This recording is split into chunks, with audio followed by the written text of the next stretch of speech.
Vous savez, le système éducatif africain a été élaboré de manière à amener l'Africain à réfléchir et penser, agir contre son intérêt. Pour exemple, regardez le travail abattu par nos soi-disant intellectuels sortis des grandes universités du monde. Regardons le travail abattu en Afrique jusqu'à présent. Le résultat est néant, catastrophique. Le cerveau a tout simplement été lavé. C'est des blancs à la peau noire qui s'ignorent.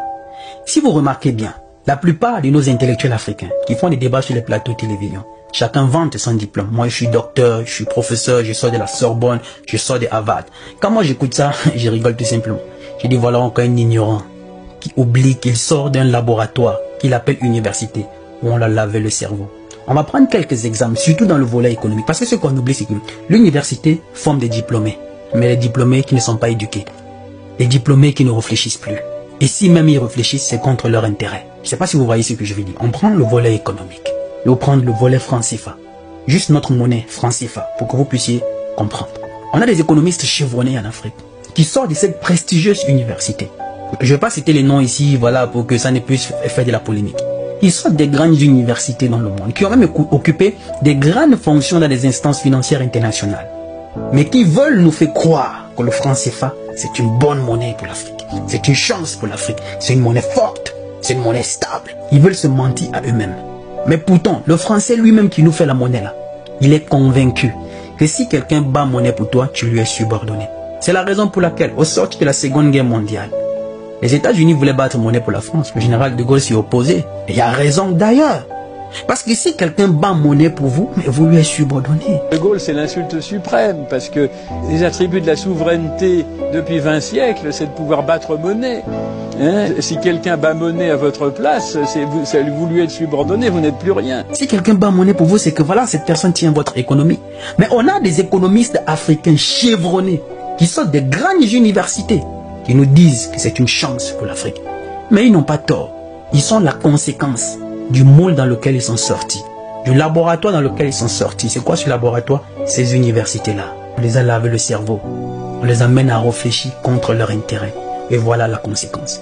Chaque année, il y a des Africains qui sortent des prestigieuses universités dans le monde. Mais quand ils arrivent en Afrique, regardez tous les plans qu'ils ont déjà élaborés jusqu'aujourd'hui.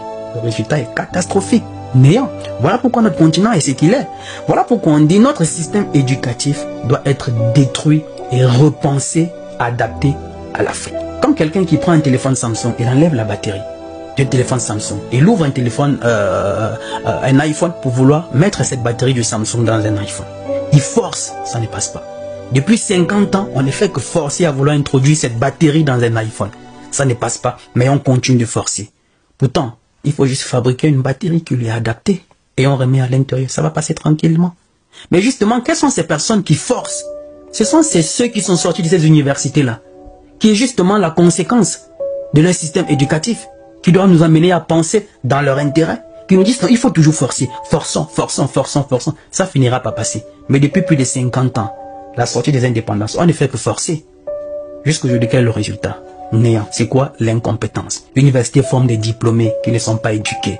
Ce sont des blancs à la peau noire qui sortent tout simplement des laboratoires. On les a lavé le cerveau, on les amène à penser et à réfléchir, à agir contre leur intérêt. Le problème n'est pas seulement au niveau de nos intellectuels, c'est à tous les niveaux. Le mal, il est profond. Et ce qu'on ignore, c'est quoi? C'est que quand quelqu'un est docteur, il sort de l'université, il est docteur ou il est professeur. Qu'est-ce qu'on fait? On le recrute à l'université pour qu'il puisse encore, voilà, comment faire? Transmettre l'enseignement. Mais il sort déjà, il est déjà la conséquence d'un système qui l'amène à réfléchir et à agir contre son intérêt. Quelle est l'éducation qu'il va donner aux autres? C'est aussi encore laver le cerveau des autres, qui puissent réfléchir et agir contre leur intérêt. Et on va dans la même routine. Dès que tu sors, tu es docteur, professeur, on te recrute. Tu retransmets la même chose aux autres. Et on se plaint que notre continent n'avance pas. Mais c'est logique qu'on n'avance pas. On fait du surplace.